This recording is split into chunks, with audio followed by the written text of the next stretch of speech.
to Talk It Out Tuesday. I'm Katie Myers, CEO of CR Conversations. And I'm Grace Child, the Relationship Director for CR Conversations.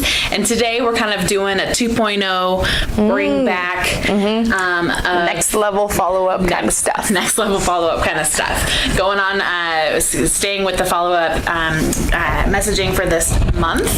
And we're talking about follow-up don'ts 2.0. So, first tip is do not send a mass email. So here's what we mean by that. Do not send an email, don't open up an email from Outlook or from Gmail or from wherever you normally send your back and forth business email, and then put in a bunch of names as the other people that should receive the email. This does a couple of things. Number one, it comes across like a salesy mass email when you are the recipient of that and you see all these other people that were copied on the email as well.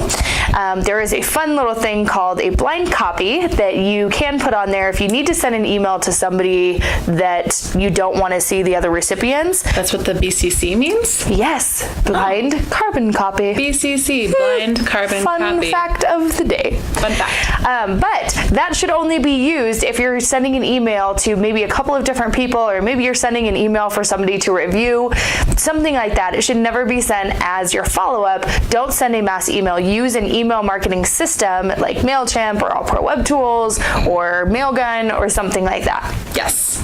And the second little tip of follow-up don'ts 2.0, I like referrals. Do you like referrals? I love referrals. Okay, great. You don't need to put it in your subject line when you're sending emails, follow-up emails.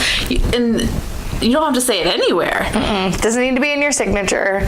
Doesn't need to be. We know that you like referrals. We know that you love referrals. Right. We know that you're never a bit too busy for referrals. It's not the place to, you don't have the right to say that anywhere in follow-up. Once you've gotten to know somebody, that's the appropriate time to ask for referrals, and you've actually done business with them and know them, but not a place to put it in your follow-up. So then the last tip is when you have your ask, or as we call it, your next step, that final piece of the email where you're trying to move the conversation forward, just have one ask or one next step. So let's say that you have an upcoming networking event as well as a workshop, and you're also trying to get people to follow you on Facebook. Just pick one of those things, because then it's a lot easier for somebody to reply because you're just asking them for one item to move forward. And all of those are wonderful, awesome asks and next steps. So save them. Save them for the other steps in your follow-up. Yep. Well, that's all we have for you today on Follow-Up 2.0, Follow-Up Don'ts 2.0. You can check out the first one on our YouTube channel. Make sure you subscribe. And we will see you next week on Talk It Out Tuesday. Bye. Great sign off. It's a great sign off.